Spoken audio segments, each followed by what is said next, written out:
পৃথিবীতে আমরা যখন ছিলাম না, আল্লাহ রাব্বুল আলামিন আমাদেরকে রূহের জগতে রেখেছিলেন, আলমে আরওয়াহ বা রূহের জগতে।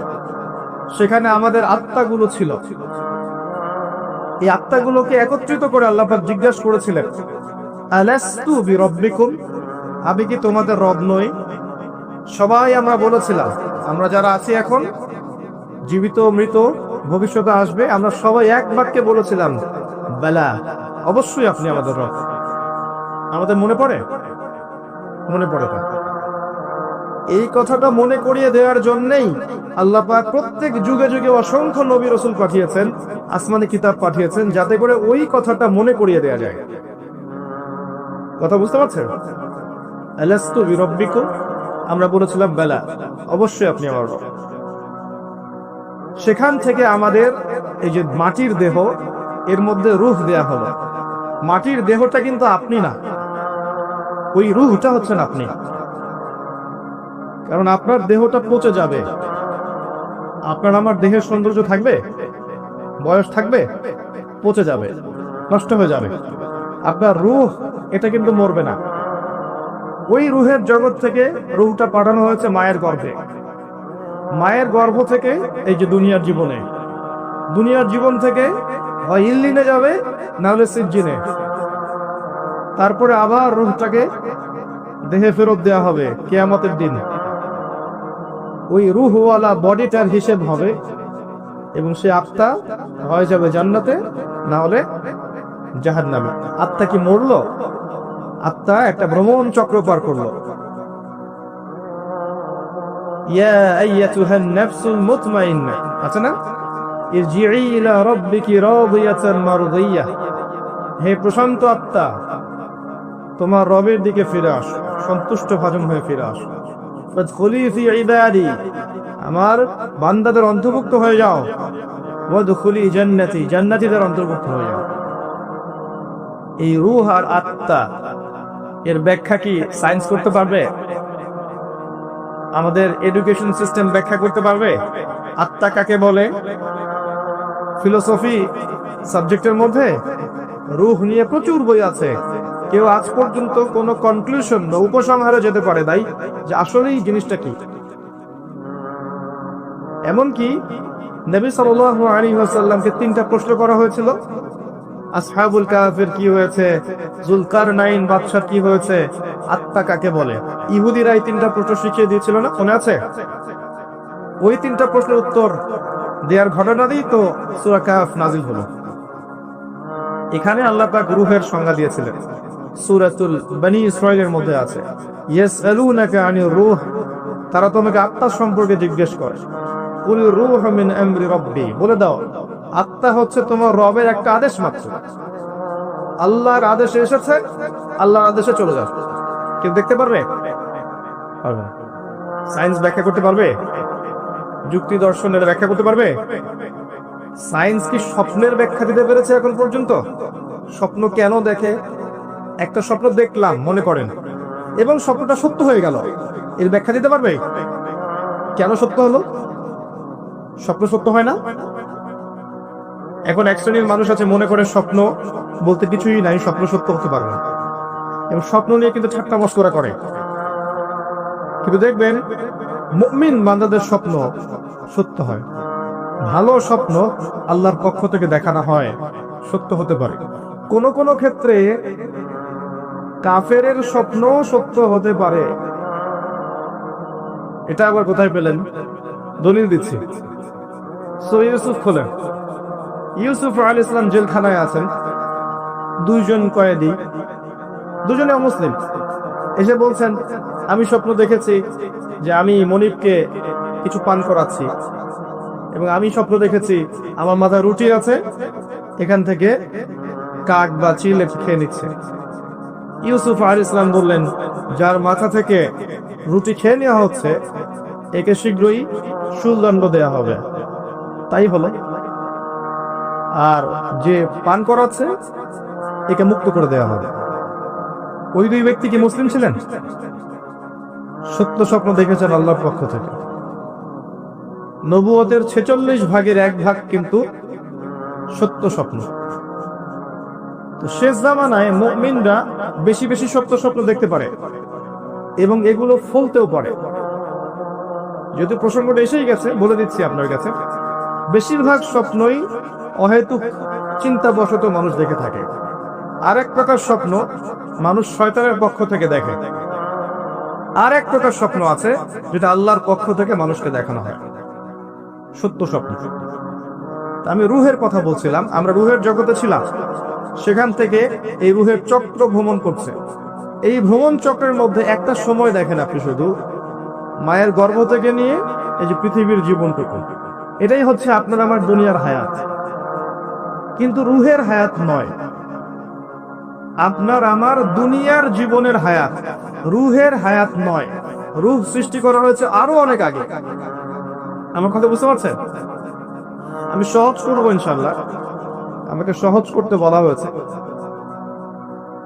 রুহ সৃষ্টি হয়েছে, আল্লাহ সৃষ্টি করেছেন আরো অনেক আগে, সেটাকে পাঠিয়েছেন দুনিয়ায় মায়ের গর্ভে। এই মায়ের গর্ভ থেকে মৃত্যু পর্যন্ত এই 50, 60, 70, 80, 100 বছর জীবনটা, এটা আপনার দুনিয়ার হায়াত। এই দুনিয়ার হায়াতটাকে আল্লাহ বলেছেন শস্য ক্ষেত, কাজের জায়গা, ফলাফল গ্রহণের জায়গা নয়। মনে রাখবেন, এখানে রেজাল্ট পাওয়া যাবে না, এটা পরীক্ষার হল। এখানে রেজাল্ট দেওয়া হবে না, কে ভালো কে মন্দ, কে জয়লাভ করলো কে পরাজিত হলো, কে সত্য কে মিথ্যা, এটা এখানে প্রমাণ সবসময় নাও হতে পারে। এটা রেজাল্ট দেওয়ার জায়গা নয়, রেজাল্ট দেওয়ার জায়গা হচ্ছে পরে, কিয়ামতের মাঝে। এরপরে রূহটা চলে যাবে হয় ইল্লিনে। ইল্লিন কোথায়? উপরে, আর সিজ্জিন নিচে। ভালো মানুষ হলে আত্মা চলে যাবে ইল্লিনে, আর মন্দ হলে, কাফের, ফাসিক, জালেম, মুশরিক, মুনাফিক হলে আত্মা যাবে সিজ্জিনে। সূরা মুতাফফিফিন করে দেখে, এখানে সব লেখা আছে। তো ইল্লিন সিজ্জিনে আত্মাগুলো আযাব ভোগ করবে অথবা শান্তি পাবে। যদি ভালো মানুষ হয় ইল্লিনে শান্তি ভোগ করবে জান্নাতে, আর খারাপ মানুষ হলে সিজ্জিনে শাস্তি ভোগ করবে। এখানে শাস্তি ভোগ করছে আত্মা, দেহ নয়। দেহ কিন্তু নাই এখানে, আত্মা শাস্তি ভোগ করছে। আপনাকে বোঝাতে চাচ্ছি, আপনি যে বডিটা নিয়ে ঘুরছেন, এই বডিটাই আপনি নন। আপনার ভিতর একটা রূহ আছে, এটা হচ্ছে আপনি। ওটা যদি আল্লাহর আনুগত্য করে, আপনার বডি অটোমেটিক আল্লাহর আনুগত্য করবে। যখন আপনার রূহের মধ্যে কলুষতা আসবে, আত্মার মধ্যে নোংরামি, কলুষতা, কুৎসিত চিন্তা ভাবনা, আকীদা, আমল দিয়ে ভরে যাবে, তখন দেহ আপনার রূহের আনুগত্য করবে না। এই রূহটাকে পবিত্র করার জন্যই আল্লাহ রাব্বুল আলামিন যুগ যুগে অসংখ্য নবী রাসূল পাঠিয়েছেন এবং তারা তাসকিয়া করেছেন, মানুষের আত্মশুদ্ধির কাজ করেছেন। আমি পরে আসছি কিভাবে আপনি আত্মশুদ্ধিতে যাবেন। এই যে হায়াতটুকু আপনাকে দেয়া হয়েছে, এটা কর্মের জীবন। পরবর্তীতে আপনি ফলাফল পাবেন ইল্লিনে বা সিজ্জিনে। তারপরে তাকে তোলা হবে কিয়ামতের মাঠে হিসেবের জন্য, যেখানে আরো 5টা প্রশ্ন করা হবে। কবরে 3টা, কিয়ামতের মাঠে 5টা। কবরে কয়টা? 3টা। কিয়ামতের মাঠে আরো 5টা। কবরে 3টা তো জানেন, মান রব্বুক, তোমার রব কে। দুনিয়াতে কেউ যদি আল্লাহর সাথে শিরিক করে থাকে, বিনা তওবায় মারা যায়, সে ব্যক্তি মান রব্বুক প্রশ্নের উত্তর দিতে পারবে না, ফুল স্টপ। মা দীনুক, তোমার দিন কি। পৃথিবীতে কেউ যদি দিন ইসলামকে পরিপূর্ণরূপে গ্রহণ না করে, হাসি ঠাট্টার ছলে গ্রহণ করে থাকে, সে কোশ্চিন কালেও এই প্রশ্নের উত্তর দিতে পারবে না, তোমার দিন কি, ফুল স্টপ। মান নবিয়ুক বা মান হাদা রাজুলু বুইসা ফীকুম। পৃথিবীতে কেউ যদি নবী সাল্লাল্লাহু আলাইহি ওয়াসাল্লামের সুন্নতের উপর না থাকে, অন্যের আদর্শ গ্রহণ করে তাকে বাদ দিয়ে, সে কোশ্চিন কালেও এই প্রশ্নের উত্তর দিতে পারবে না, ফুল স্টপ। যারা তাওহীদের উপর থাকবে তারা মান রব্বুক উত্তর দিতে পারবে। যারা দ্বীন ইসলামকে পরিপূর্ণরূপে গ্রহণ করবে তারা মা দীনুক উত্তর দিতে পারবে। যারা পৃথিবীতে শুধু নবী সাল্লাল্লাহু আলাইহি ওয়াসাল্লামের সুন্নাহর উপর চলবে, অন্য কাউকে আদর্শরূপে গ্রহণ করবে না, তারা মান নবিয়ুক উত্তর দিতে পারবে ইনশাআল্লাহ। এরপরে আরো একটা প্রশ্ন করা হবে, যদি 3টা পারা যায়। তুমি কিভাবে এগুলো জানলে? এগুলো তো সবাই জানে না। হয়তো 999 জন মানুষই বলতে পারবে না এই তিনটা প্রশ্নের উত্তর কি কি। এই ইকুয়েশনটা কোথায় পেলাম? এটা পেলাম ওই হাদিস থেকে যে কিয়ামতের মাঠে আদম আলাইহিস সালামকে ডাকা হবে, ডেকে বলা হবে তোমার সন্তানদের মধ্য থেকে জাহান্নামীদেরকে আলাদা করে দাও। আদম আলাইহিস সালাম বলবেন কতজনকে হে আল্লাহ? আল্লাহ বলবেন 999 জনকে জাহান্নামের জন্য আলাদা করে দাও। নাউযুবিল্লাহ ওয়া ইন্না লিল্লাহি ওয়া ইন্না ইলাইহি রাজিউন। সহিহ বুখারী হাদিস 4 বার এসেছে হাদিসটা। তো পার্সেন্টেজটা আপনি বোঝেন,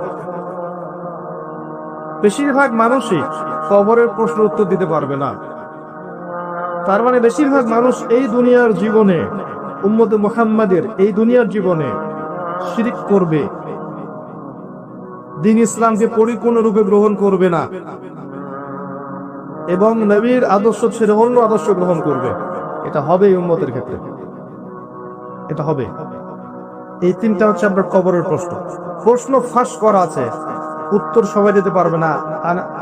আমর ইবনে আস রাদিয়াল্লাহু আনহু বিখ্যাত সাহাবী, যিনি একসময় কাফের ছিলেন, পরে মুসলিম হয়েছেন। খালিদ বিন ওয়ালিদ রাদিয়াল্লাহু আনহুর সাথে খুব ভালো সম্পর্ক ছিল তার। পরবর্তীতে ওমর রাদিয়াল্লাহু আনহু যুগে তিনি মিশরের গভর্নর হয়েছিলেন। মৃত্যুর সময় তিনি বলছেন যে একটা সময় ছিল যখন আমরা জাহেলিয়াতের মধ্যে ছিলাম, আল্লাহ যদি তখন আমার মৌত দিতেন তাহলে জাহান্নাম ছাড়া কোনো গতি ছিল না।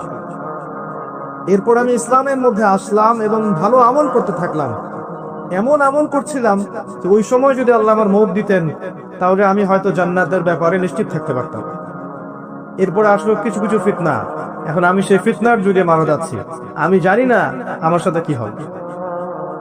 বিখ্যাত সাহাবী আমর ইবনে আস রাদিয়াল্লাহু আনহুর কথা এটা। তিনি তখন বললেন, আমার মৃত্যুর পরে তোমরা আমার কবরের পাশে বসে থেকো, তাড়াতাড়ি চলে যেও না। আমার কবরের পাশে বসে থেকো, তাড়াতাড়ি চলে যেও না। একটা উট জবাই করে গোশতগুলো বন্টন করতে যত সময় লাগে এতটুকু সময় তোমরা বসে থেকো, যাতে আমি প্রশ্ন উত্তরের প্রিপারেশন নিতে পারি। বিখ্যাত সাহাবীর উক্তি। উসমান রাদিয়াল্লাহু তাআলা আনহু জান্নাত জাহান্নামের বর্ণনা শুনে কাঁদতেন না। যখন কবরের কথা আলোচনা হতো, কবরস্থানে যেতেন, দরদর করে কাঁদতে থাকতেন। এরপর একটা সভ্যতা আসলো, আধুনিক সভ্যতা, যে সভ্যতা কবরস্থানকে লোকালিটি থেকে অনেক দূরে সরিয়ে দিল। সমাজ একটা, গ্রাম একটা, কবরস্থান অনেক দূরে। মানুষ মারা গেলে তাকে দূরে কবর দিতে যেতে হয়, তাই না? আর ওই যুগে এমন ছিল, কবরস্থান ছিল মসজিদের পাশে। এখনো দেখবেন নববী, মসজিদ নববীর পিছনে আছে না বাকিউল গারকাত, সাহাবীদের কবর। কারণ ছিল যখন মানুষ এটা অতিক্রম করবে প্রতিদিন নামাজ পড়তে যাওয়ার সময় 5 বার করে, তার মধ্যে পরকালের ফিকির হবে, কবরের কথা চিন্তা থাকবে, কান্না আসবে, দুনিয়ার জীবন এর তুচ্ছতা সম্পর্কে আমাদের ধারণা আসবে। একটা দাজ্জালীয় সভ্যতা যখন আসলো, এই সভ্যতা কবরস্থানকে আস্তে আস্তে দূরে সরিয়েছিল। এখন বছরে একটা দিনও আপনারা কবরস্থানে যান কিনা সন্দেহ আছে। তাই মৌতের কথা মানুষের স্মরণ হয় না। আর তারা চায় যে আমরা মৃত্যুকে ভুলে যাই, তারা চায় যে আমরা মৌতকে ভুলে যাই, দুনিয়ার ভোগ বিলাস নিয়ে ব্যস্ত থাকি। এতে করে ওদের উদ্দেশ্য সফল হবে এবং আমাদেরকে ডমিনেট করা ওদের জন্য সহজ হবে। এই যুগে যা যা হচ্ছে এগুলো কোনোটাই এমনি এমনি হয়নি। প্রত্যেকটা ঘটনার পিছনে কোনো না কোনো বিষয় আছে। এটা বুঝতে হলে আপনার নূর লাগবে। আমি বারবার একটা কথা বলেছিলাম, নূর লাগবে। নবীজি বলেছেন সাল্লাল্লাহু আলাইহি ওয়াসাল্লাম, ফিতনাটা এত ভয়াবহ হবে, অন্ধকার রাতে কালো পাথরের উপর কালো পিঁপড়া নীরবে হেঁটে গেলে যেমন হয়, ফিতনার ব্যাপারটা তেমন হবে। এত ডিফিকাল্ট। এখন আপনার পিএইচডি করার প্রয়োজন নাই যে এই ফিতনা চিন্তা হলে আপনার কি লাগবে, কি লাগবে বলেন? আলো, নূর, আলো থাকলে আপনি দেখতে পাচ্ছেন, এই তো এই নূর ওই কলুষিত আত্মা অর্জন করতে পারবে না। দুনিয়া পূজারী আত্মা দুনিয়াতে এসে দুনিয়া নিয়ে ব্যস্ত হয়ে আছে, দুনিয়া পূজারী, দুনিয়ার টাকা পয়সা, ব্যাংক ব্যালেন্স, বাড়ি গাড়ি, ভোগ বিলাস, জেনা, মদ, পর্নোগ্রাফি, সুদখোর, ঘুষখোর, দুর্নীতিবাজ, জুলুমবাজ, এদের হৃদয়ের মধ্যে ওই নূর কখনো আসবে না। হৃদয় যদি এগুলো থেকে পবিত্র হতে পারে তবে নিয়ে এর মধ্যে নূর আসতে পারে। হৃদয়কে এগুলো থেকে পবিত্র করার পর মনের মধ্যে যে হিংসাগুলো আছে, গীবত, তোহমত, সমালোচনা, অহংকার, এগুলো সংস্কৃতিগুলো আছে, এগুলো ত্যাগ করার পরে যখন মানুষ কোরআন ধরবে, হাদিস পড়বে, নামাজি হবে, তাহাজ্জুদ গোজার হবে, সুন্নাহর পাবন্দ হবে, হালাল খাবে, আদর্শ পরিবার গড়বে, ইসলামিক সমাজ গড়বে, আত্মশুদ্ধি অর্জন করবে, বেশি বেশি তেলাওয়াত করবে, জিকির আজগার করবে, আল্লাহকে ডাকবে, আল্লাহর ধ্যান করবে, আল্লাহর জিকির করবে, তাসবিহ তাহলিল করবে, মৌতকে স্মরণ করবে, পরকালকে স্মরণ করবে, প্রত্যেকটা কাজ আল্লাহকে সন্তুষ্ট করার জন্য করবে, তখন দেখবেন এই কলবগুলোর মধ্যে কি আসবে? আল্লাহর নূর আসবে ইনশাআল্লাহ। তখন সে ফিতনা রিকগনাইজ করতে পারবে, চিনতে পারবে ইনশাআল্লাহ।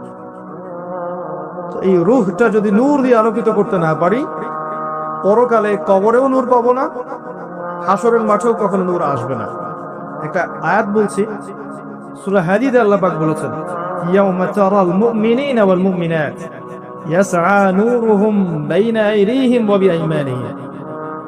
হে নবী, কিয়ামতের মাঠে আপনি দেখবেন মুমিন পুরুষ, মুমিন নারীদের জন্য তাদের সামনে এবং ডান দিকে আল্লাহর পক্ষ থেকে আলো এবং নূর থাকবে। মুনাফিকরা বলবে যে আমাদেরকে নাক্তাবিস মিন নূরিকুম, তোমাদের নূর থেকে কিছু আমাদেরকে দাও, আমরা তো পার হতে পারছি না।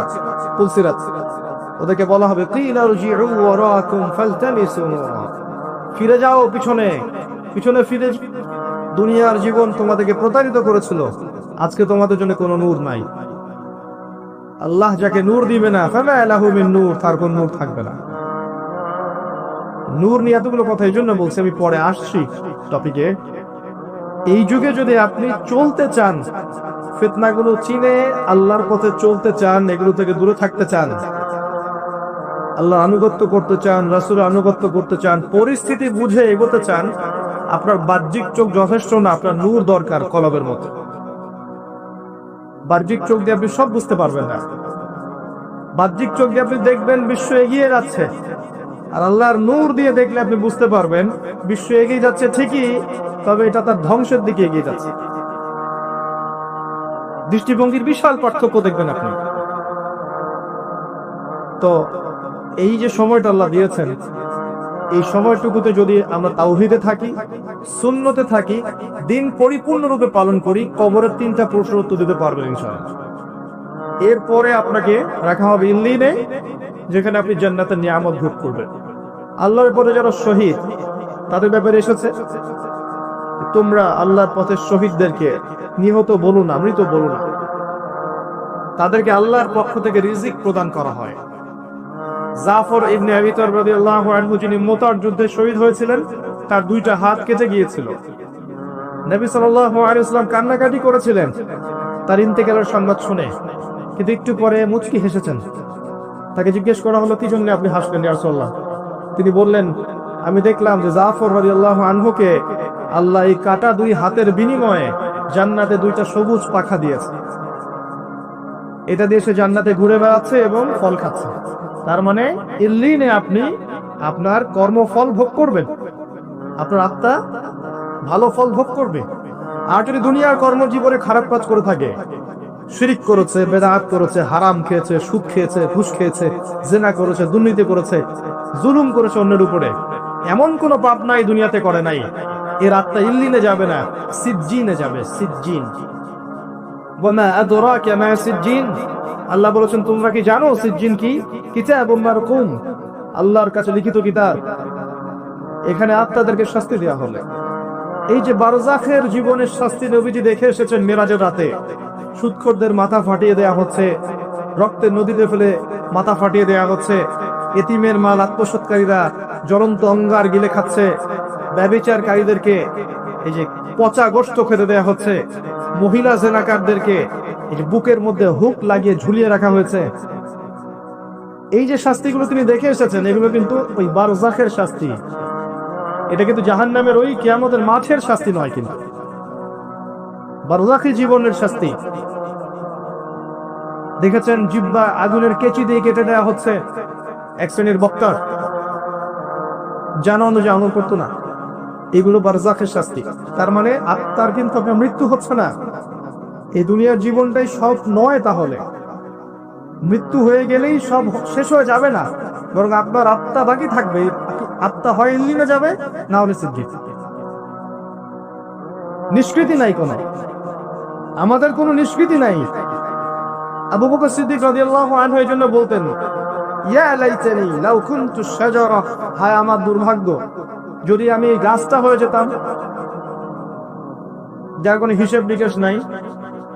দুনিয়াতে এসেছি, কাজ করব, ভালো হলে ভালো, খারাপ হলে খারাপ। আত্মার নিষ্কৃতি নাই, ওকে ছেড়ে দেওয়া হবে না। এরপর কিয়ামতের মাঠে দেহটাকে আবার জীবিত করে আবার আত্মা দেয়া হবে। দিয়ে কয়টা প্রশ্ন ভাই? আরো 5টা। এই 5টাও শোনেন। 1 নাম্বার, তোমার সারাটা জীবন কোন কাজে ব্যয় করেছো? নাম্বার 1। নবীজি বলেছেন এই 5টার উত্তর না দেয়া পর্যন্ত কোন আদম সন্তান 1 স্টেপ সামনে যেতে পারবে না, 1 স্টেপ পিছনে আসতে পারবে না, স্টিল দাঁড়িয়ে থাকতে হবে। খালি পায়ে, নগ্ন শরীরে, গায়ে কাপড় থাকবে না, খালি পা, নগ্ন শরীর।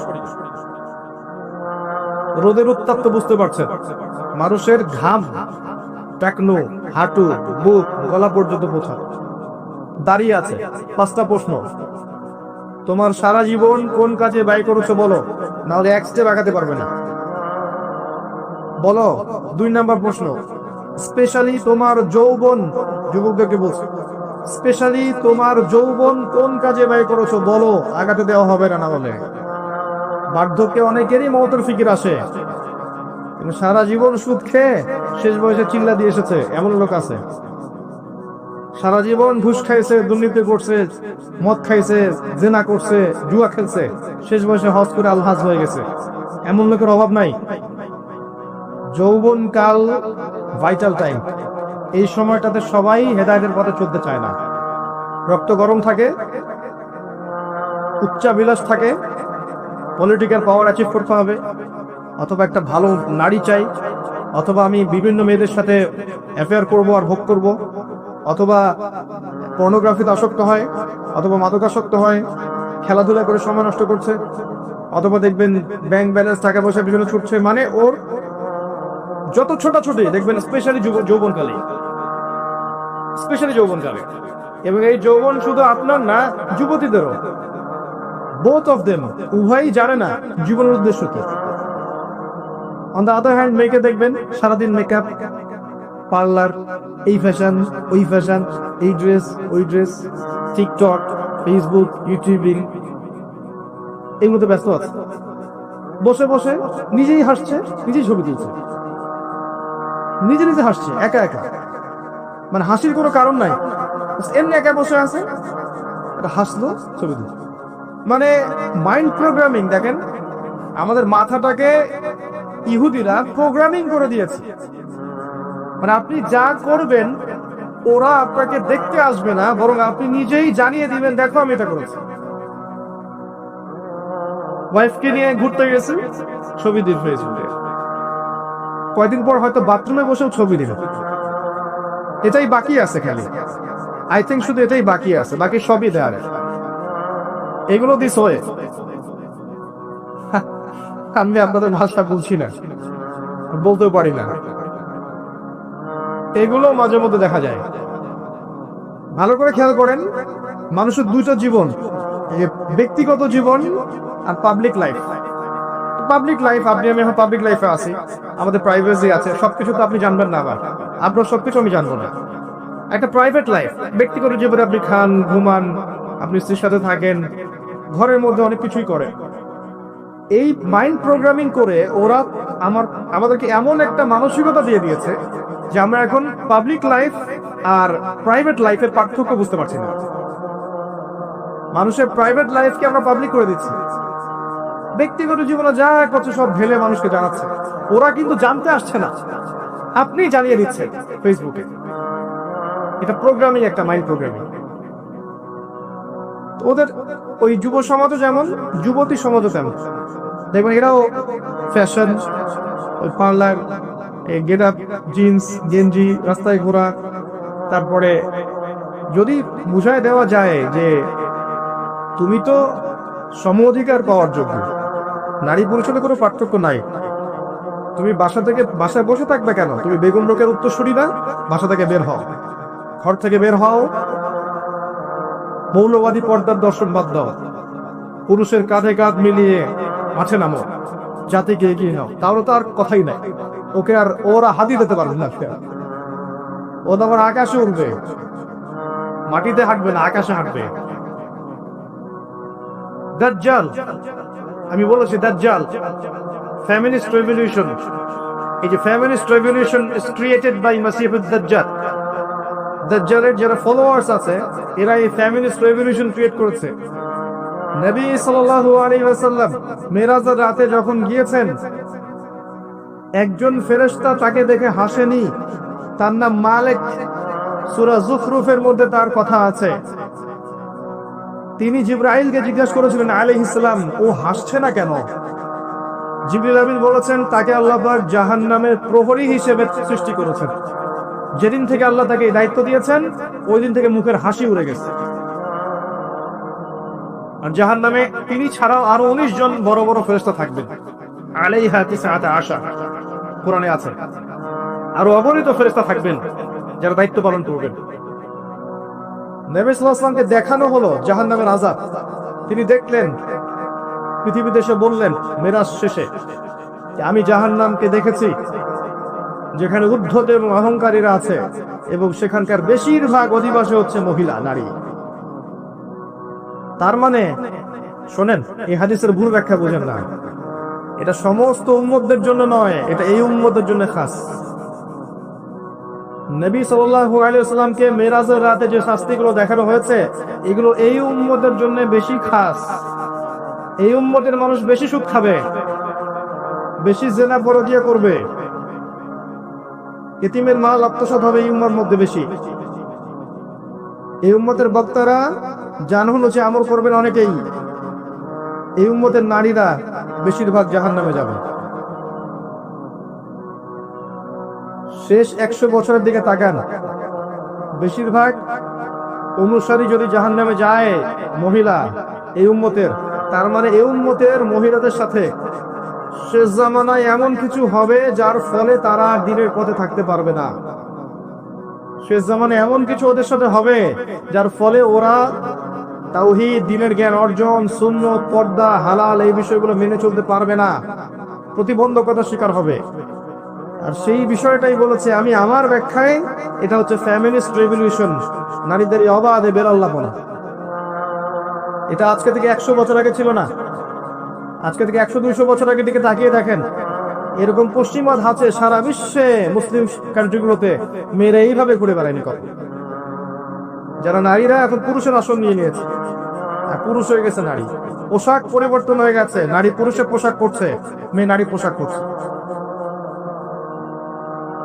দেধার সে ফ্রি মিক্সিং, যেখানে যাবেন ফ্রি মিক্সিং, মার্কেটে যান ফ্রি মিক্সিং, স্কুলে যান ফ্রি মিক্সিং। ফ্রি মিক্সিং বোঝেন তো? মানে আপনার পাশে বসে আছে গায়রে মাহরাম, আপনার মনে হবে সে আমার কলিগ। আপনার পাশে বসে আছে একটা গায়রে মাহরাম যার সামনে পর্দা করা ফরজ আল্লাহ করেছেন, আপনার কাছে মনে হবে সে আমার কাজিন, সে আমার সহপাঠী, সে আমার ফ্রেন্ড, সে আমার ভাইয়া, সে আমার টিচার। এটা মনে হবে। আল্লাহ ওদের সাথে পর্দা করা ফরজ করেছে, কিন্তু ওই মেয়ের কাছে মনে হবে এই ব্যাপার। এটা ফ্রি মিক্সিং, স্কুলে ফ্রি মিক্সিং। পরকালে আমি যদি ভালো আমল না করি, দুনিয়া থেকে ঈমান আমল নিয়ে যেতে না পারি, পরকালে তার ক্ষমতা আছে আমাকে পুলসিরাত পার করিয়ে দিবে। নবী সাল্লাল্লাহু আলাইহি ওয়াসাল্লাম তার মেয়েকে বলছেন, ইয়া ফাতিমা, দুনিয়াতে যা চাওয়ার আমার কাছে চেয়ে নাও, পরকালে আমি তোমার কোনো উপকার করতে পারবো না। আয়েশা রাদিয়াল্লাহু আনহা একদিন কাঁদছেন অঝর নয়নে। আয়েশা, তুমি কাঁদছো কেন? ইয়া রাসূলুল্লাহ, আপনি একটা হাদিসে বলেছেন যে কিয়ামতের মাঠে কেউ কাউকে চিনবে না, আমাকে বলেছেন, এটাকে মনে করে আমার কান্না আসছে। আসলে কি কেউ কাউকে চিনবে না? নবীজি বললেন কয়েকটা জায়গা আছে আয়েশা, যখন আমি তোমার কথা মনে রাখতে পারবো না, আমি তোমার স্বামী তোমার কথা মনে রাখতে পারবো না। যখন আমল নামা ছুড়ে দেওয়া হবে, মানুষ খালি ইয়া নাফসি বলবে যে আমল নামা কোন দিক দিয়ে আসবে। যখন পুলসিরাত মানুষ পার হবে, সবাই ইয়া নাফসি বলে আমার কি হবে, আমার কি হবে, কেউ কারো কথা মনে রাখবে না। সত্যিকার অর্থে যদি আমরা আমাদের ওলামায়ে কেরাম, আউলিয়া, তাদের যদি সম্মান করতে, যে তাদের আদর্শ ছিল তাওহীদ, সুন্নত, অন্যায়ের প্রতিবাদ করা, মজলুমের সাহায্য করা, আধ্যাত্মিকত্ব অর্জন করা, তাজকিয়া অর্জন করা, সমাজ সংস্কার করা, এগুলো তাদের আদর্শ। ওই আদর্শগুলো লালন না করে শুধু তাদের কবরে এভাবে মুছে গালে মাখলেই বরকত পাওয়া যাবে? আমরা আশা করব যদি কেউ এগুলোর সাথে সম্পৃক্ত থেকে থাকেন, ছেড়ে দেন, তাদের আদর্শ লালন করেন, তাওহীদ শেখেন। আল্লাহই সব, আল্লাহই খাওয়ান, আল্লাহই পড়ান, আল্লাহই বাঁচান, আল্লাহই মারেন, আল্লাহই ইবাদত পাওয়ার যোগ্য, তিনি সেজদা পাওয়ার যোগ্য, তিনি দোয়া পাওয়ার যোগ্য, তার জন্যই কোরবানি, তার জন্যই নজর মানত, তার জন্য সবকিছু। মধ্যস্থতা করতে গেলে শিরক হয়ে যাবে, শিরক হয়ে গেলেই মান রব্য করতে দিতে পারবেন না। মাদিনুকায় আসেন, ইসলামকে পরিপূর্ণরূপে গ্রহণ করতে হবে।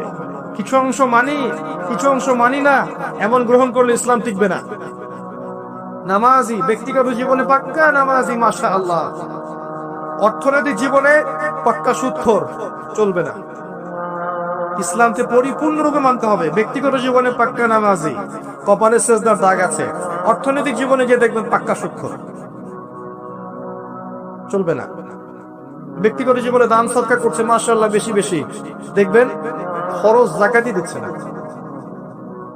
মাশাআল্লাহ তাহাজ্জুদ পড়ছে, মেয়ে বেপরদায় রাস্তায় যাচ্ছে, দেখবেন তাসবিহ তাহলিল করছে, চিল্লা দিয়ে বেড়াচ্ছে, বা আর অন্যান্য কাজ করছে দিনের, পরিবারের কাঠামো ইসলাম নাই।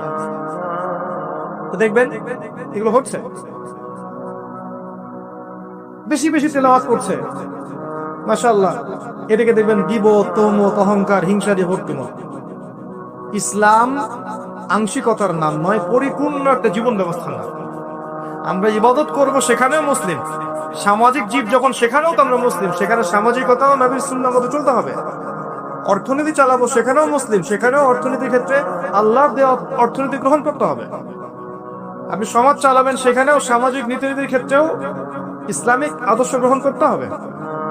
পরিবার চালাবো সেখানেও থাকতে হবে। যদি আল্লাহ পাক আপনাকে বিশ্বের নেতৃত্ব দেন, সারা বিশ্বে ইসলামিক লস ইমপ্লিমেন্ট করার দায়িত্ব তখন আপনার উপর বর্তাবে। প্রত্যেকটা ক্ষেত্রে আপনি মুসলিম। শুধুমাত্র ধর্মীয় জীবনে মুসলিম আর অন্যান্য জীবনে আমি মুনাফিক কাফের হয়ে থাকবে, এমন হবে না। যদি হয় মা দীনুক, অ্যান্সার আসবে না, মা দীনুক, অ্যান্সার আসবে না। পরিপূর্ণ জীবন ইসলাম ফলো করতে পারলে উত্তর আসবে ইনশাআল্লাহ। আরেকটা কি ছিল? মান হাদা রাজুলু বুইসা ফীকুম, এই ব্যক্তিকে যাকে পাঠানো হয়েছিল। বিশ্বাস করেন এই পৃথিবীতে কেউ যদি আল্লাহর রাসূল সাল্লাল্লাহু আলাইহি ওয়াসাল্লামকে বাদ দিয়ে, তার সুন্নতকে বাদ দিয়ে অন্যর আদর্শ ফলো করা শুরু করে, সে উত্তর দিতে পারবে না। করণীয় কি? খুব সহজ, খুব সহজ। ইস্তেগফার করেন, আস্তাগফিরুল্লাহাল্লাযী লা ইলাহা ইল্লা হুয়াল হাইয়ুল কাইয়ুম ওয়া আতুবু ইলাইহি, তওবা করে ফিরে আসেন। আগামীকাল সকাল থেকে ঘুম থেকে ওঠা থেকে নিয়ে ঘুমানো পর্যন্ত প্রত্যেকটা কাজ আপনি নবীর সুন্নাহ মতো করার চেষ্টা করেন। ঘুম থেকে ওঠেন, দোয়া পড়েন, বাথরুমে যান, দোয়া পড়েন, বের হন, দোয়া পড়েন, খাইতে বসেন, দোয়া পড়েন, খাওয়া শেষ, দোয়া পড়েন, নামাজে যান, হেঁটে হেঁটে যান, নামাজটা তার মতো ধীর স্থির ভাবে পড়েন, বসে থাকেন, জিকির আজগার করেন, জিকির আজগার শেষ তেলাওয়াত করেন এক পারা করে আপনি স্কুলে চলে যান, কলেজে যান, চাকরি ক্ষেত্রে যান, ব্যবসায় যান, সেখানে আমানতদারিতা বজায় রাখেন, ইসলামিক নৈতিকতা বজায় রাখেন, বাসায় ফিরে আসেন, পরিবারকে ইসলামের মতো সময় দেন, রাতে আবার ঘুমিয়ে যান। সারা দিন ইবাদত, সারাটা দিন ইবাদত। আপনি লেখাপড়া করছেন, এমন জ্ঞান অর্জন করেন যেই জ্ঞান দিয়ে আপনি দিনের খেদমত করতে পারবেন। আপনি ব্যবসা করছেন, আমানতদারিতা বজায় রেখে, কাউকে না ঠকিয়ে, মাপে কম না দিয়ে, সিন্ডিকেট না করে ব্যবসা করেন, নেকি হবে। আপনি পরিবার চালাচ্ছেন, পরিবারটাকে ইসলামিক পরিবারে গড়ে তোলেন, আপনার পরিবারটাই জান্নাতের টুকরা। আপনি আলেম, মাদ্রাসায় পড়াচ্ছেন, আপনি খুলুসিয়াত রেখে মাদ্রাসায় তালিম দিতে থাকেন, প্রত্যেকটা দিন আপনার ইবাদত। আল্লাহ আপনি আরো বড় ক্ষমতা দেন, সেখানে বসে আপনি দিনের জন্য কিছু করেন, ইবাদত। মুমিনের প্রতিটা কাজই ইবাদত, যদি সে নবীর তরিকা মতো করে। যদি করে তবেই উত্তর দিতে পারবে, হ্যাঁ ওই ব্যক্তি হচ্ছেন মুহাম্মদ সাল্লাল্লাহু আলাইহি ওয়াসাল্লাম। তার আগ পর্যন্ত পারবে না। যদি অন্যের আদর্শ গ্রহণ করে কি হবে শোনেন। যদি অন্যের আদর্শ গ্রহণ করে তাহলে আল্লাহ পাক বলেছেন সূরা ফুরকানের মধ্যে, ইয়াউমা ইয়া'আদু যালিমু আলা ইয়াদাইহি, জালেমরা ওই দিন তাদের হাত এভাবে কামড় দিবে, হাত কামড় দিতে থাকবে এবং বলবে, ইয়া লাইতানি ইত্তাখাযতু মা'আর রাসূলি সাবিলা, হায় আমি যদি রাসূলের সাবিল বা পথ গ্রহণ করতাম কতই না ভালো হতো। ইয়া ওয়াইলাতা লাইতানি, হায় আমার দুর্ভাগ্য, লাম আত্তাখিয ফুলালান খলিলা, আমি যদি ওকে বন্ধুরূপে গ্রহণ না করতাম। আজকে যদি আমাদের আদর্শ হয় পশ্চিমারা, আজকে যদি আমাদের আদর্শ হয় পশ্চিমার কোন নেতা, তাদের কোন অ্যাসোসিয়েশন, তাদের কোন সংগঠন, বা জিউজরা বা মোশরেকরা বা বুদ্ধিস্টরা বা খ্রিস্টানরা, কোশ্চিন কালেও সে মান্নাবিও উত্তর দিতে পারবে না। আজকে যদি আমরা তাদের সংস্কৃতি ফলো করি, তাদের ইকোনমি ফলো করি, তাদের পলিটিক্স ফলো করি, তাদের এই ফিলোসফি গুলো ফলো করে চলি, তাদের আদর্শ ফলো করে চলি, আমরা কোশ্চেনকে উত্তর দিতে পারবো না যে উনি হচ্ছেন নবী মুহাম্মদ সাল্লাল্লাহু আলাইহি ওয়াসাল্লাম। কারণ আপনি জীবনে প্রতিটা ক্ষেত্রে রাসূলের আদর্শ মানেননি। যখন আপনি রাসূলের আদর্শ মানছেন না, অন্যেরটা মানছেন, তার মানে আপনি স্বীকৃতি দিচ্ছেন যে অন্যেরটা তার চেয়ে বেটার, অন্যের আদর্শ তার চেয়ে ভালো। আপনি এমনটা স্বীকৃতি দিচ্ছেন আপনার কাজের মধ্য দিয়ে। এই কাজ করার পরে কেউ নবীর সুপারিশ পাবে? একজন ব্যক্তি, একজনই ব্যক্তি তিনি, যিনি আপনাকে ভাই বলেছেন, আপনার জন্য হাউজে কাউসারে দাঁড়িয়ে থাকবেন, আপনার জন্য সুপারিশ করবেন, এই উম্মতের কবিরা গুনাহগার ব্যক্তিদেরকে সুপারিশ করে জান্নাতে নিয়ে যাবেন, একমাত্র ব্যক্তি মুহাম্মদ সাল্লাল্লাহু আলাইহি ওয়াসাল্লাম। একদিন বলেছিলাম আমি যে কিয়ামতের মাঠে জাহান্নাম যখন চিৎকার করবে, সূরা মুলকের মধ্যে পড়ে দেখেন, চিৎকার করবে জাহান্নাম। সূরা মুলকে আছে না, চিৎকার করে ফেটে পড়বে। ওই সময় সমস্ত নবী হাঁটুতে বসে যান। আদম আলাইহিস সালাম হাঁটুতে বসে ইয়া নাফসি, নবী মুসা, নবী ঈসা, নবী দাউদ, সুলাইমান, ইসমাঈল, ইসহাক, যত নবী আছেন সবাই হাঁটুর উপরে বসে যাবেন, ইয়া নাফসি, হে আল্লাহ আমাকে বাঁচাও, হে আল্লাহ আমাকে বাঁচাও। শুধু একজন নবী মুহাম্মদ সাল্লাল্লাহু আলাইহি ওয়াসাল্লাম, তিনি সিজদায় পড়ে বলবেন, ইয়া উম্মতি, ইয়া উম্মতি, হে আল্লাহ আমার উম্মতকে বাঁচাও, আমার উম্মতকে বাঁচাও। সেই নবীর আদর্শ বাদ দিয়ে যদি আমি অন্যের আদর্শ ফলো করি, কবরে এই প্রশ্নের উত্তর দিতে পারবে? কখনো সম্ভব। এজন্যই শোনেন, এজন্যই আমাদের নবী নিজেই এই উম্মতের বিরুদ্ধে একটা অভিযোগ করবেন, সূরা ফুরকানের মধ্যেই আছে, রব্বি ইন্না কওমি ইত্তাখাযু হাযাল কুরআনা মাহজুরা। তাকে বলা হবে, হে মুহাম্মদ তোমার উম্মতের এই অবস্থা কেন হলো? তিনি বলবেন, হে আমার আল্লাহ, হে আমার রব, আমার কওম আমার রেখে যাওয়া কোরআনকে পরিত্যাগ করেছিল। আমরা তাই করেছি না? বাসার পাশে কোরআন আছে, খুলে দেখে কেউ? 40-এর দিন দেখে, কোনখানের দিন দেখে, বছর কি দিন দেখে, তাই না? সারা বছর পড়তে খুব কম মানুষই কোরআন পড়তে জানে। জানেন, এই উম্মতের এখন খুব কম মানুষই কোরআন পড়তে জানে। এমন অনেক যুব সমাজ আছে এই উম্মত মুহাম্মাদের কোরআনটা চোখেও দেখেনি কখনো। খুব কম মানুষ এই উম্মতের কোরআনের অর্থ বোঝে। অনেক হাফেজে কোরআনও আছে যারা কোরআনের অর্থ বোঝে না। খুব কম প্রতিষ্ঠান আছে যেখানে কোরআন বাধ্যতামূলক পড়ানো হয়, 1% 2% হবে না, যেখানে কোরআন বাধ্যতামূলক পড়ানো হয়। এরপরে আলাদা করে মাদ্রাসা খুলতে হয়েছে যেখানে কোরআন পড়ানো হয়। এই উম্মত কোরআনকে পরিত্যাগ করেনি? করেছে। কোরআনের বিধিবিধান গুলো পরিত্যাগ করেনি? খুব কম মানুষ আছে এই উম্মতের 5 ওয়াক্ত নামাজ পড়ে। খুব কম মানুষ এই উম্মতের যাকাত দেয়। খুবই কম মানুষ এই উম্মতের আছে যারা হালাল খায়,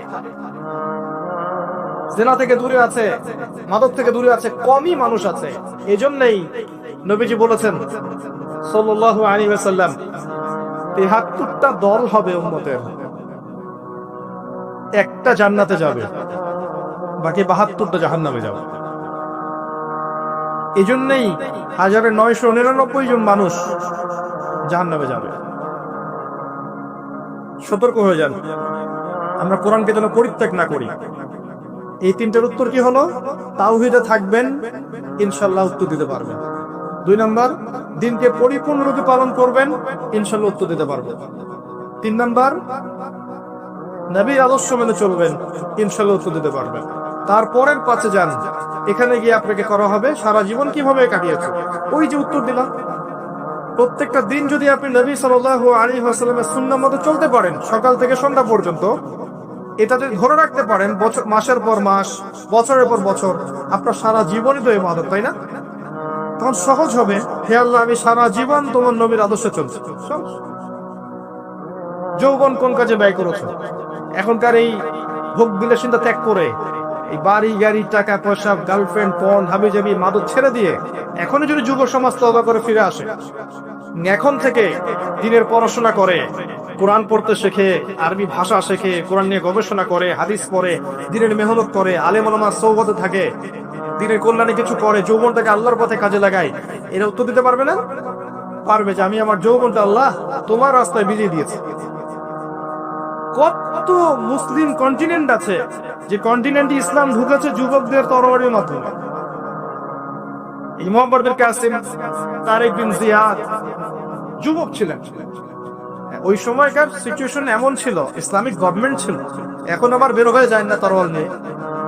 এই কথা শুনে আবু তাহের ভাই তরোয়ালের কথা বলেছে। এখন সিচুয়েশন সেটা নয়।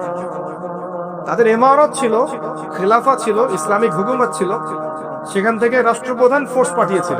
এখন আপনাকে কে পাঠাবে? এখন আপনি বড় জোর কোথায় যেতে পারেন? বড় জোর আপনি ইউরোপ আমেরিকা গিয়ে প্রবাসী হতে পারেন। এখন বড় জোর দেখা যাবে যে বিশ্বের পরাশক্তিগুলো একটা ভেজাল বাঁধিয়ে দিয়েছে, সেই ভেজালের মধ্যে আপনাকে ফোর্স হিসেবে পাঠানো হয়েছে, আপনি চলে গেলেন ওদের দ্বন্দ্ব মেটাতে।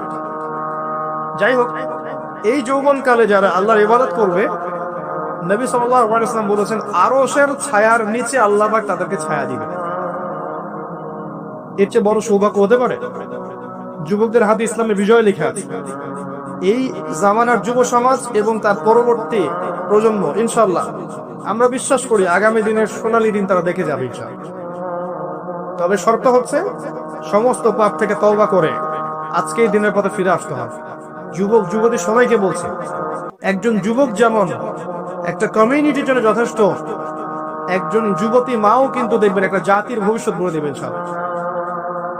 একটা যুবতী মা যদি, এখন মেয়ে যদি তওবা করে মা হয়, পরবর্তীতে মুমিনা হয়, মুসলিমা হয়, সলেহা হয়, তার গর্ভ থেকে যদি একটা আহমদ বিন হাম্বাল বের হয়, একটা আবু হানিফা বের হয়, একটা ইমাম শাফিঈ বের হয়, একটা তারেক বিন জিয়ার বের হয়, আগামী দিন দেখবেন যে ওই মানুষরাই এই সমাজ পরিবর্তন করে ফেলেছেন সব।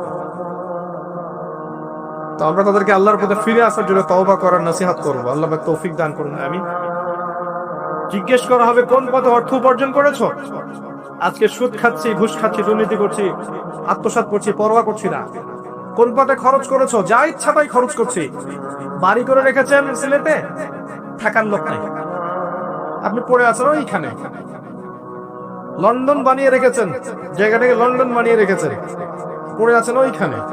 কিছু কথা বলি, মন খারাপ করেন না। যেখানে আপনি সোনালী ভবিষ্যৎ খুঁজছেন, ওর পতন খুব সামনেই।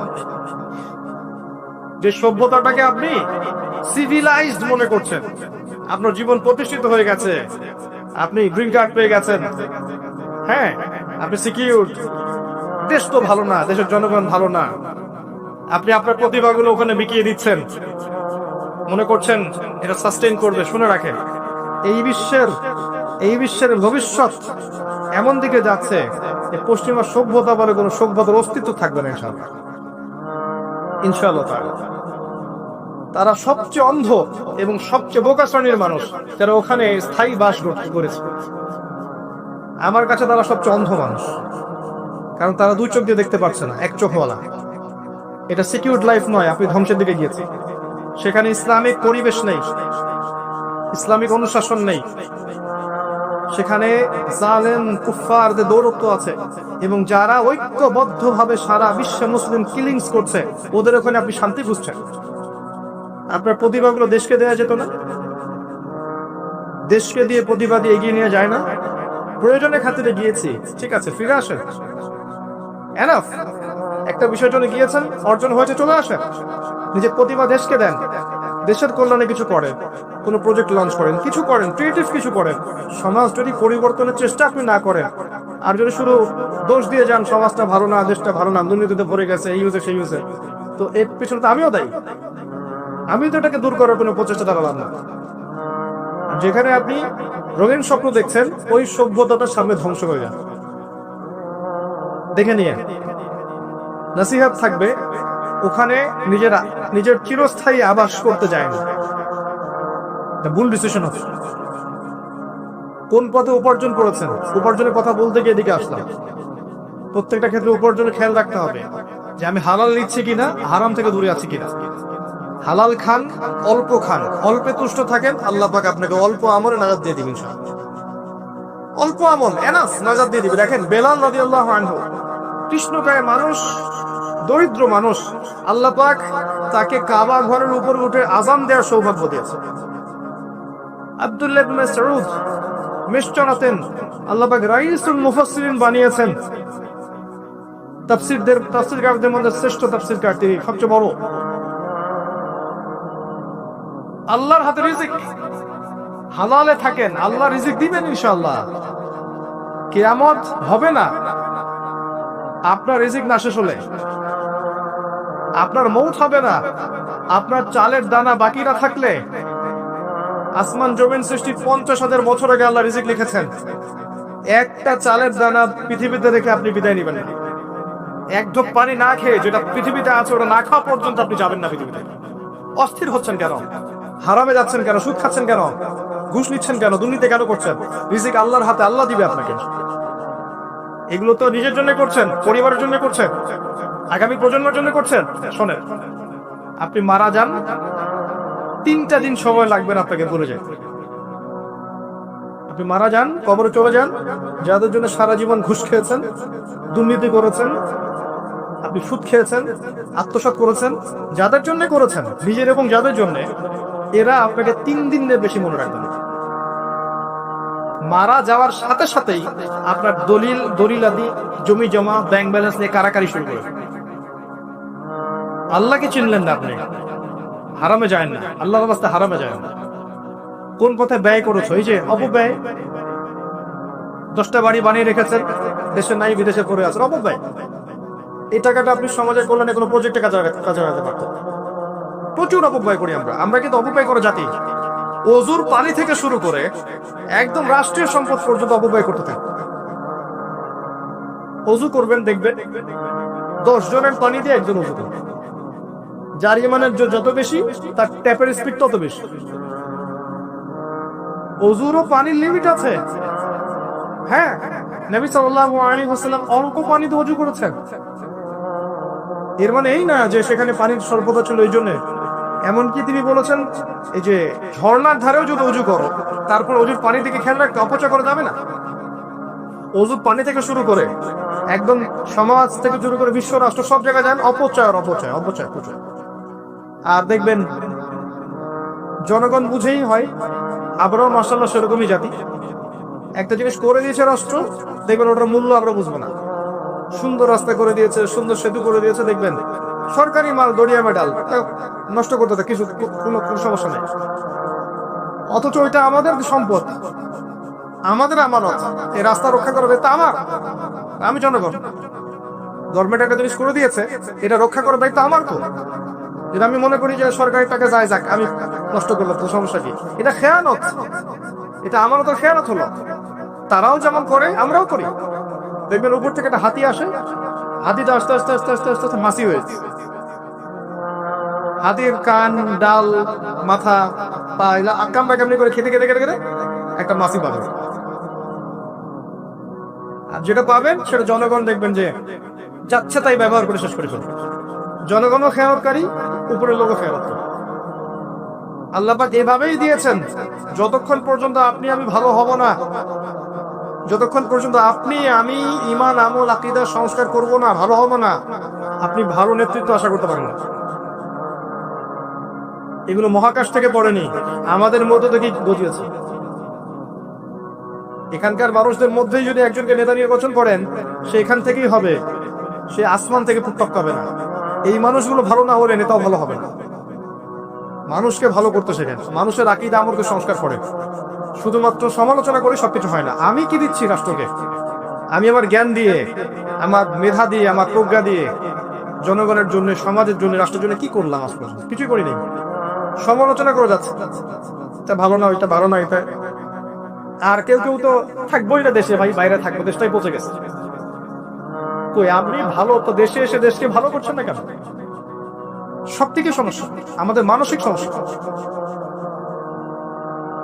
আমাদের মায়া নাই, মহব্বত নাই আমাদের প্রতি। আল্লাহ পাক মাশাআল্লাহ বরকতময় একটা জায়গা দিয়েছেন আমাদেরকে। আপনি যা চান এখানে পাবেন। এটা এমন একটা জায়গা আমাদের, আপনি যদি শ্রম দেন, মেধা দেন, আমানতদারিতা থাকে, দুর্নীতিটা না থাকে, সবাই সবার মেধার মূল্যায়ন পায়, দেখবেন বাংলাদেশ আগামী দিন সুপার পাওয়ার হবে। সম্ভব ছিল বা সম্ভব এখনো আছে, যদি তরুণরা দায়িত্ব হাতে নিতে পারে।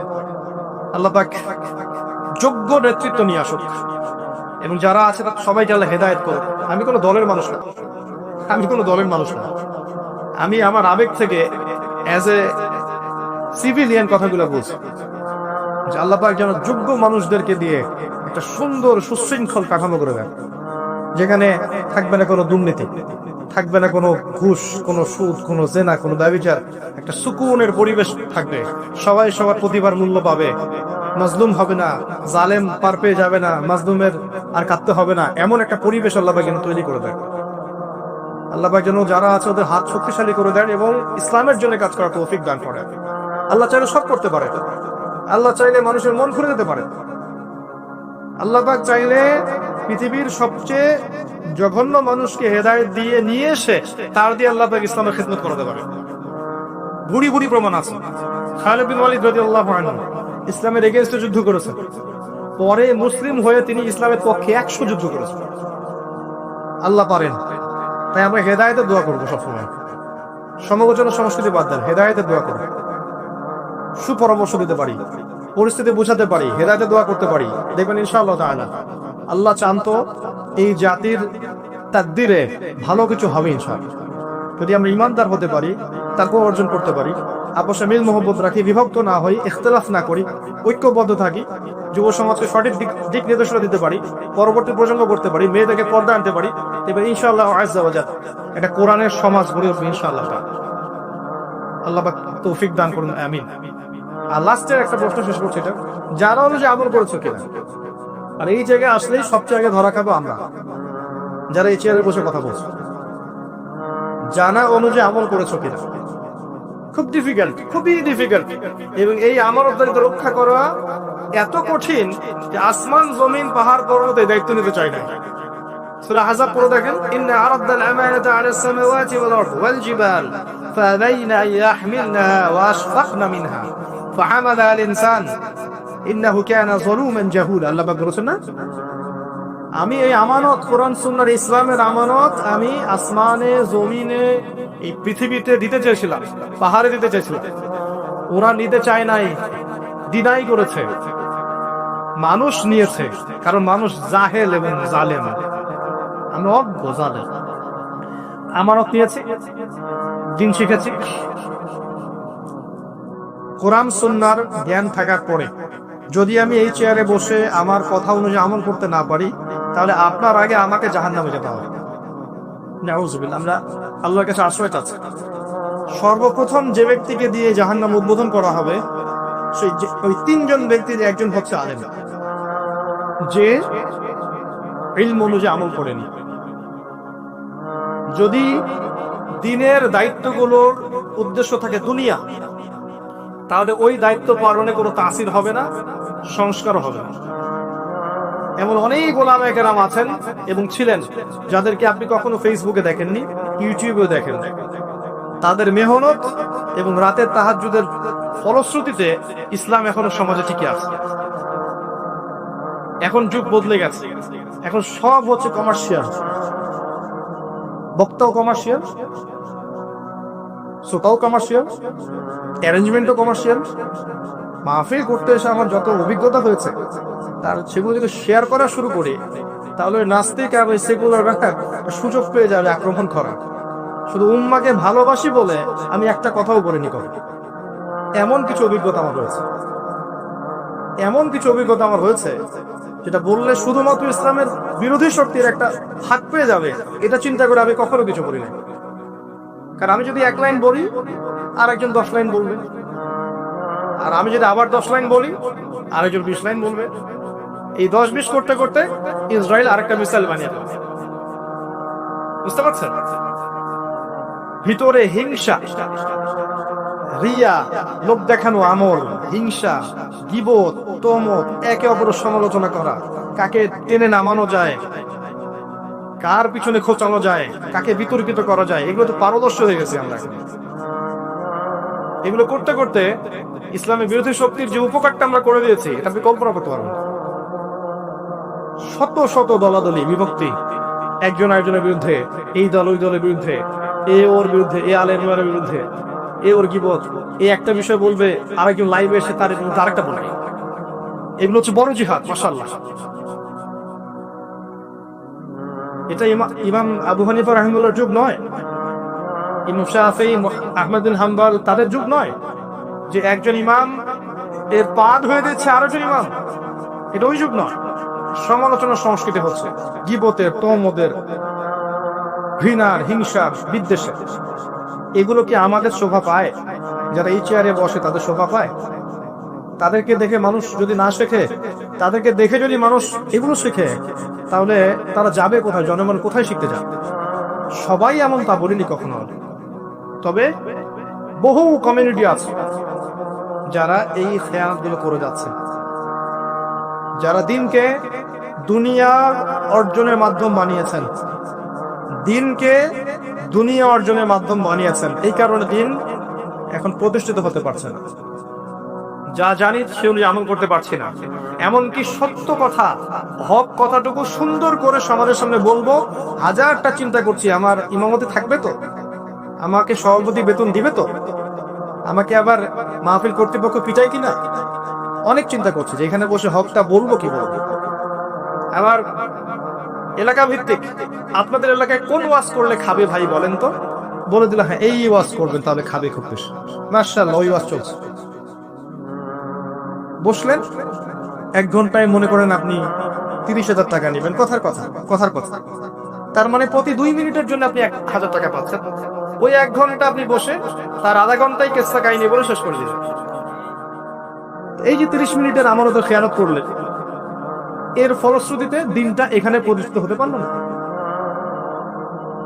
তো এই মনে যে আমল করা সেটা খুব ডিফিকাল্ট, খুবই ডিফিকাল্ট। ওলামায়ে কেরাম আমরা যারা আছি, যারা দিন নিয়ে দুটা কথা বলি বা কিছু লিখি বা কিছু করি, তারা যদি যারা অনুযায়ী আমল করতে ব্যর্থ হয়, তাহলে আমাদের দ্বারা দেশ জাতি উম্মত ক্ষতিগ্রস্ত হবেই, আমরাও জাহান্নামে যাব, কোনো সন্দেহ নেই। আর বেশি কিছু বলছেন, আল্লাহ পাক আমাদেরকে ইশারা বোঝার তৌফিক দান করুন, আমিন।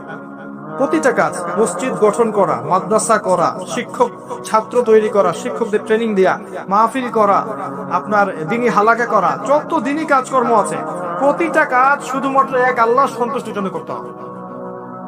তখন গিয়ে দেখবেন ইনশাআল্লাহ এই কাজগুলোর ফলাফল বিস্তার করবে এবং সমাজে প্রতিষ্ঠিত হবে ইনশাআল্লাহ আযজা ওয়া জাল্লা।